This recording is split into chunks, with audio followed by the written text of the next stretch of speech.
सम्राट बिंदुसार पर आक्रमण हुआ और मगध का सैनिक एक गणिका के केस से लिपटा हुआ है। यहाँ तो सम्राट के जीवन का भी कोई भरोसा नहीं है जमुना, इसलिए सभी इच्छाएं पूरी करते चलो। मैं मदिरा लेकर आती हूँ।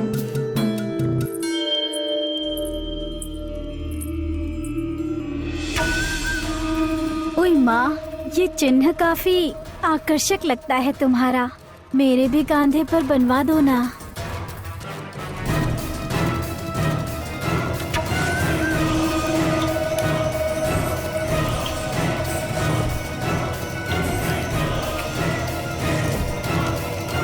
आप सब कई वर्षों से आचार्य चाणक्य के विश्वसनीय गुप्तचर रहे हैं।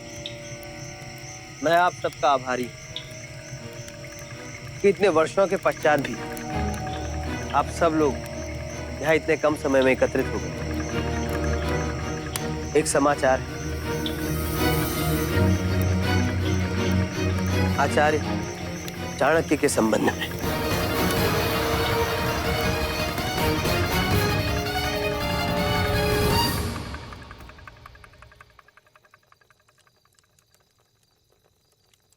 दूसरी औषधि देना। सेनापति जी, आचार्य चाणक्य की मृत्यु हो गई है। मृत्यु क्या, हत्या कर दी गई है उनकी। इसका मतलब है कि सम्राट बिंदुसार और चाणक्य का दुश्मन एक ही है। कौन हो सकता है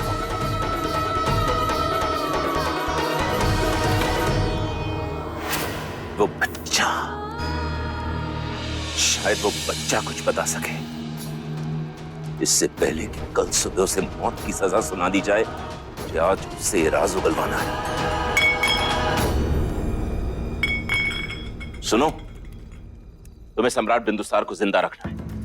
दुश्मन वंश चाणक्य को तो खैर, सम्राट बिंदुसार नहीं हार सकता। तुम्हें उसे नहीं हारने देना है, समझी तुम? मैं प्रयास कर रही हूँ, किंतु ये औषधि पूरी तरह से विष का प्रभाव समाप्त नहीं कर पा रही है। हमें सम्राट के प्राण बचाने के लिए ये जानना आवश्यक है कि उस बाण पे विष के साथ साथ और क्या मिलाया गया था, और इसलिए मुझे उस बालक से मिलना होगा जिसने वो बाण चलाया।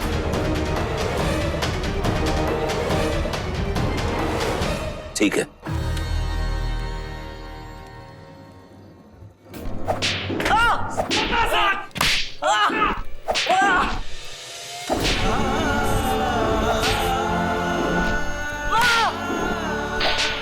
मामा क्यों चिल्ला रहा है? सीधे सीधे बता, किसके कहने पर हमला किया तूने सम्राट पे? बता।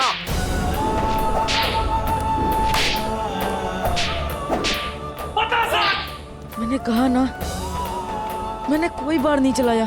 जिसने चलाया उसे तुम मूर्खों ने तो जाने दिया।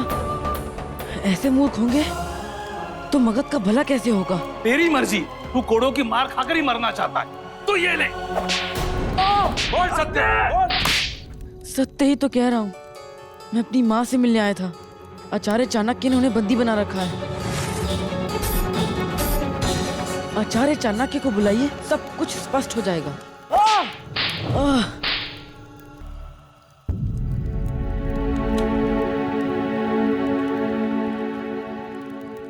ये स्त्री तुमसे कुछ पूछना चाहती है। मुझे तुमसे कुछ पूछना है। मुझे कुछ नहीं पता, मैं निर्दोष हूँ।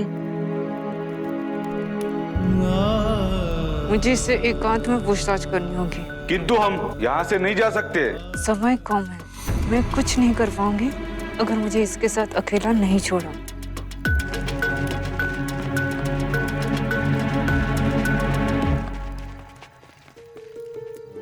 आपको अपने से अधिक मेरी चिंता है। अशोक, मेरी बात ध्यान से सुनिए। कल आपको दरबार में प्रस्तुत किया जाएगा। आपसे प्रश्न पूछे जाएंगे। आपको अपना बचाव स्वयं करना होगा। बस इतना स्मरण रहे, सत्य बोलने वाले की विजय अवश्य होती है। नहीं माँ, अगर सत्य पे कोई विश्वास न करे तो सत्य बोलने का क्या लाभ? इन सैनिकों से मैं केवल सत्य ही तो कह रहा हूँ। परिणाम देखिए, मुझे कोई निर्दोष प्रमाणित कर सकते हैं? वो है आचार्य चाणक्य। वो जानते हैं मैं यहाँ क्यों आया था। उनको बुलाइए। आचार्य चाणक्य की हत्या कर दी गई।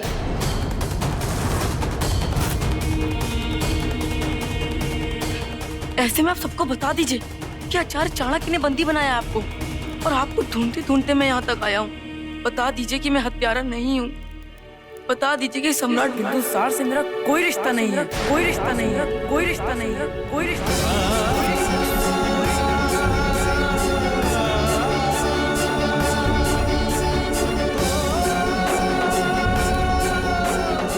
मेरे निर्दोष होने का प्रमाण केवल आप हैं माँ।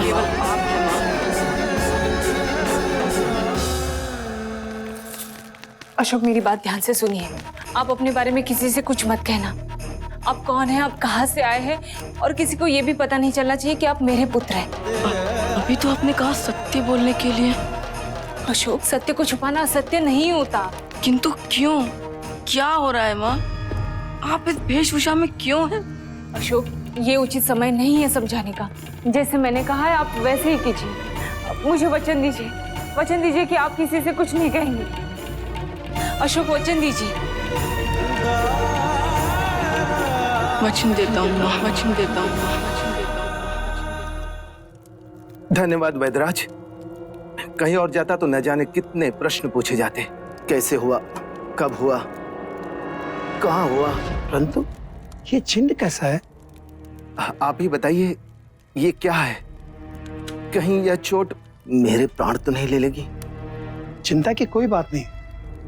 वैसे कल तक पीड़ा समाप्त हो जाएगी। कल फिर आकर के दिखा जाना। ठीक है वैद्यराज,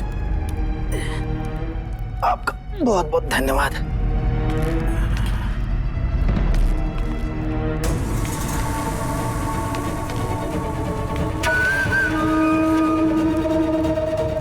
आप सब कई वर्षों से आचार्य चाणक्य के विश्वसनीय गुप्तचर रहे हैं।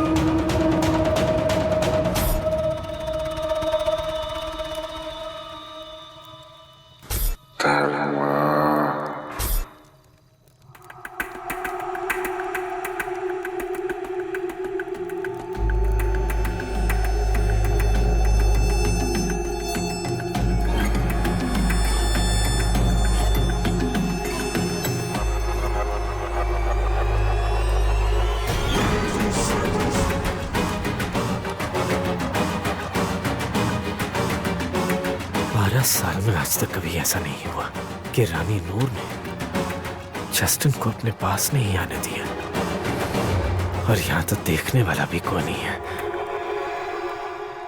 शायद सम्राट जिंदा ना बचे। बिंदुसार की फिक्र हम दोनों की मोहब्बत में कब से दखल देने लगी। जस्टिन, तुम नहीं समझोगे कि अपना वजूद खोने का डर क्या होता है। सम्राट के जीते जी भी हमारी कोई हैसियत नहीं थी, और अब उनके मरने के बाद भी हमें कुछ हासिल नहीं होगा। महारानी चारुमित्रा, वो हमें और श्यामक को सुकून से नहीं रहने देंगी। या ये भी हो सकता है कि कहीं वो हमें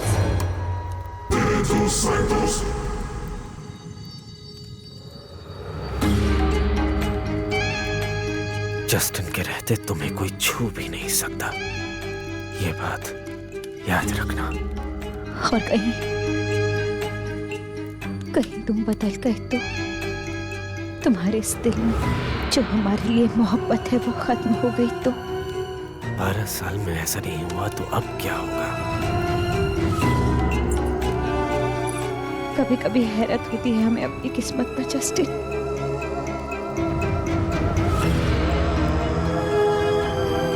तुम्हारी किस्मत नहीं,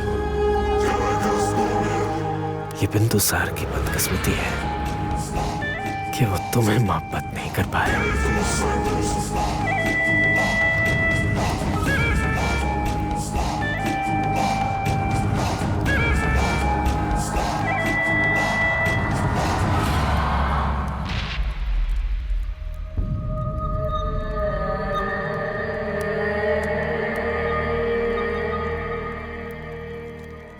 एक खान। जी राजमाता।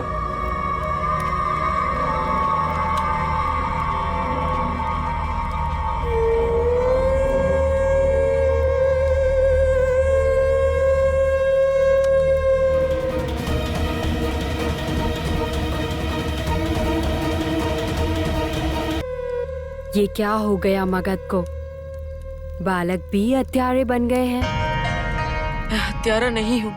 सैनिकों ने पकड़ा तो तुम्हें है। हाँ, और हत्यारों को छोड़ दिया उन्होंने। मैंने देखा था उसे।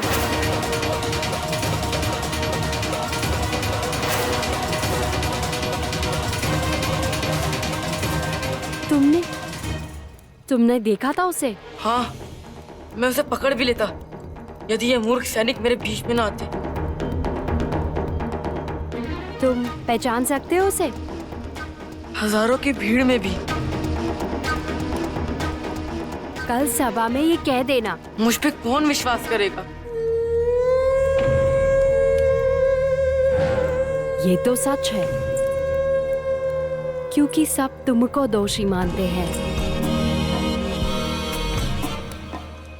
और कल अगर ये साबित हो गया तो तुम्हें मृत्युदंड मिलेगा। अपने को निर्दोष साबित करना अब तुम्हारे हाथ में है। जब कोई मेरी बात पे विश्वास नहीं करेगा तो कैसे? क्या आपको विश्वास है कि मैं सत्य कह रहा हूँ? सब सबूत मांगेंगे जो तुम्हारे पास नहीं है, और जो है वो तुम्हारे विरुद्ध है। लेकिन आप तो राजमाता हैं। आपको मुझ पर विश्वास है तो मेरे कहने से सभा तुम्हें निर्दोष नहीं मानेगी, लेकिन एक रास्ता है। कल सभा में अपना अपराध स्वीकार कर लो। क्या? फिर मैं सभी से कह सकूंगी कि तुम्हें क्षमा कर दे। दंड तो मिलेगा, लेकिन मृत्यु दंड नहीं, ये निश्चित है। लेकिन जब मैंने कुछ किया ही नहीं तो मैं क्यों स्वीकार करूं? मैं सत्य कह रहा हूँ। यदि आपको मुझ पर विश्वास नहीं तो मेरी माँ से पूछ लीजिए। आप अपने बारे में किसी से कुछ मत कहना। आप कौन हैं, आप कहाँ से आए हैं, और किसी को ये भी पता नहीं चलना चाहिए कि आप मेरे पुत्र हैं। माँ, तुम्हारी माँ यहाँ है? यहाँ नहीं, लेकिन वो जानती हैं कि मैं ऐसा नहीं कर सकता, और उन्हें ये भी पता है कि मुझे धनुष बाण चलाना ही नहीं आता। मैं नहीं चाहती हूँ कि मगध में किसी बच्चे को मृत्युदंड दिया जाए। अपना अपराध स्वीकार कर लो।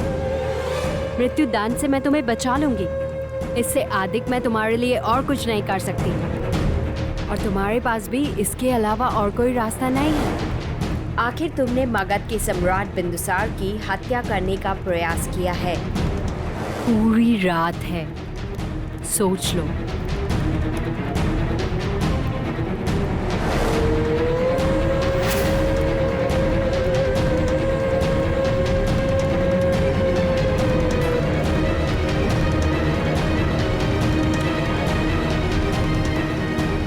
कल सभा में अपना अपराध स्वीकार कर लो। मृत्युदंड से मैं तुम्हें बचा लूंगी। पूरी रात है, सोच लो।